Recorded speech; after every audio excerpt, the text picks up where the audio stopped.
सभी को जय बजरंगबली। ओम हंग हनुमते रुद्रात्मकाय हुम फटः।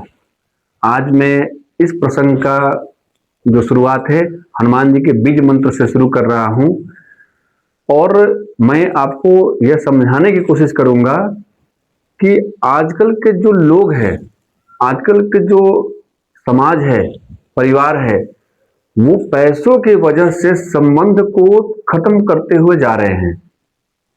एक बात याद रखिएगा, पैसा आज नहीं है कल हो जाएगा, लेकिन संबंध एक बार खत्म हो गया ना, वो पूरी जीवन भर वापस नहीं लौट आएगा। इसलिए संबंधों को बचा कर रखिए। धनवान वो व्यक्ति नहीं है जिसके पास में बहुत सारा धन संपत्ति है। धनवान वह है जिसके जीवन में आज के समय में सभी संबंध व्यवस्थित रूप से बने हुए हैं। उससे बड़ा धनवान कोई नहीं हो सकता है। एक रामायण का एक प्रसंग बताता हूं आपको। एक रामचरितमानस में एक पंक्ति है, तुम मम प्रिय भरत ही सम भाई। यह भगवान राम ने हनुमान जी के लिए कहा है।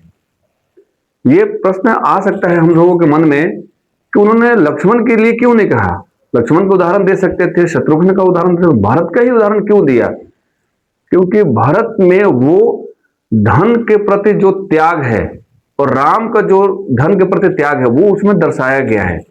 इसलिए हनुमान जी को उन्होंने इस भाषा से परिभाषित किया। मुख्य क्या है कि भगवान राम ने कहा कि 14 वर्ष तक मैं वनवास में रहूंगा और 14 वर्ष तक भरत अयोध्या का राजगद्दी संभालेंगे। लेकिन भरत ने क्या कहा कि नहीं, 14 वर्ष तक आपका राज्याभिषेक करने के लिए मैं आया हूं। चित्रकूट में जो वो गए थे भगवान राम को वापस बुलाने के लिए, और ये अगर आज आप आज्ञा देते हैं तो हम आज ही आपका राज्याभिषेक यही कर देते हैं। भगवान राम ने कहा कि नहीं, 14 वर्ष के बाद जब मैं वापस लौटूंगा तब इसके बारे में सोचा जाएगा। तब तक ये राज्याभिषेक का जितनी भी सामग्री हैं अत्रि मुनि को दे दिया जाए, वो जहां चाहे वहां रख दे। तो चित्रकूट से बादा जाने के रास्ते में एक कुआं पड़ता है। अत्रि मुनि ने वो सारा राज्याभिषेक का जो सामग्री था वो कुएं में डाल दिया। आज भी जब आप उस रास्ते से जाओगे, उस कुएं का नाम है भरतकूप। शास्त्र बताता है कि जो उस कुएं के पानी से, जल से अपने ऊपर छिड़काव करता है, समस्त दुखों का नाश होता है उसका। दूसरी चीज है कि कोई भी संबंध हमारा कब सबसे ज्यादा खराब हो जाता है? केवल विचारों के परिवर्तन से। विचार आपस में न मिलना घरों की समस्या की सबसे बड़ी वजह होती है। ठीक है? और विचारों क्यों नहीं मिलता है? जब हमको लगता है कि मैं ज्यादा उच्च हूं, ये ज्यादा छोटा है, मैं ज्यादा तेज हूं, ये मंद है, मैं ज्यादा कमा रहा हूं, ये कम कमा रहे हैं। जब ये अपने आप में जब थोड़ा सा अहंकार की भावना घर में आती है और त्याग शून्य हो जाता है, समर्पण की भावना शून्य हो जाती है, जिम्मेदारियों की भावना शून्य हो जाती है, तब घर और संबंध टूटने के कगार पर होते हैं।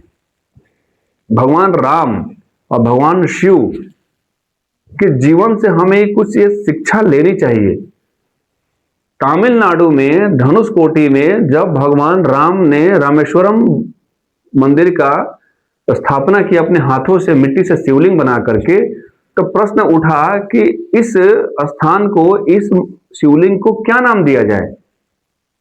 तो भगवान राम ने शंकर जी की आराधना की, बोला कि प्रभु ये आप ही का है और आप ही के आशीर्वाद से ये सब बना हुआ है, तो आज से इसका नाम रामेश्वरम होगा।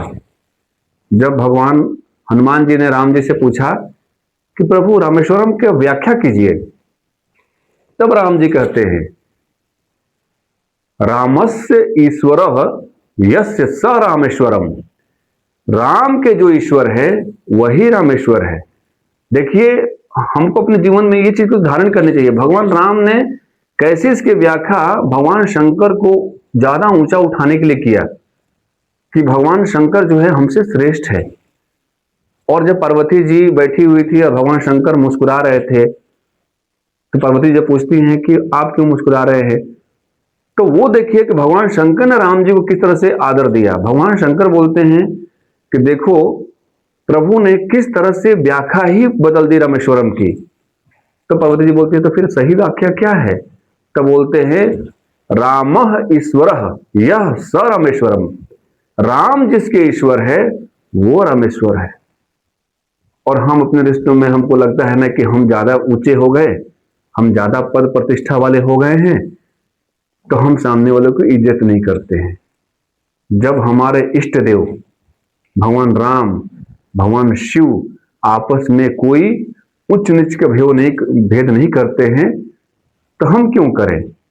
हमें उनसे सीख लेनी चाहिए, सभी के साथ में मिलजुल कर रहना चाहिए, तभी हमारा परिवार बचेगा। नहीं तो परिवार में बिखराव, अग्रसर केवल हम बढ़ते जा रहे हैं।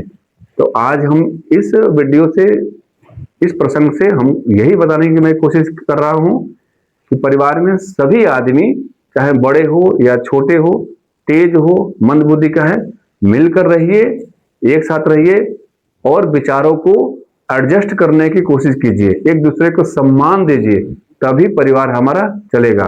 बोलिए बजरंगबली की जय।